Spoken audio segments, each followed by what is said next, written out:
Et vous savez qu'il y a eu plusieurs candidats au messianisme. Il y a plusieurs personnages dans l'histoire juive qui ont failli être le Messie. Puis il y en a un qui a même été nominé par Dieu lui-même. C'est le roi Chizkiyahu. Il lui est arrivé plein de trucs sympathiques. Mais il a failli être, sa capitale, Jérusalem, a failli être envahie par Sancheriv, l'Assyrien. Et puis il y a un miracle. Et il a délivré. Jérusalem a été libérée. Et puis alors à ce moment-là, Dieu dit, bah, lui, il aurait dû être Mashiach. C'est vrai parce qu'à son époque, les gens, ils connaissaient toute la Torah. De Dan à Beersheba, du nord au sud du pays.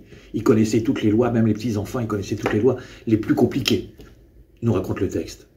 Bah alors, qu'attendre de plus? Bah oui, finalement, non. Pourquoi non? Parce que il n'a pas su chanter.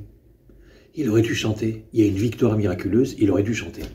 Alors, ma recette pour le messianisme, la petite pincée de ce qu'il faut rajouter au plat principal. Parce que le plat principal, vous avez compris, c'est évidemment l'amour de la Torah, l'amour des hommes, etc. Mais la petite pincée de sel qui fait toute la différence entre un bon plat et un chef-d'œuvre de l'art culinaire, c'est de savoir chanter. Parce que quand tu sais chanter, quand tu sais remercier, quand tu sais voir les bonnes choses, ça veut dire que tu as Aïn Tova, la bienveillance. Et la bienveillance, c'est la recette du messianisme.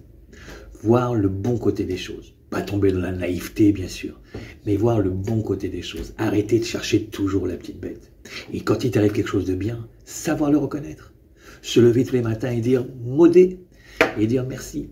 Et regarder le monde et regarder ce qui nous arrive à nous, être capable de dire « bravo, bravo, je suis heureux et je suis reconnaissant ».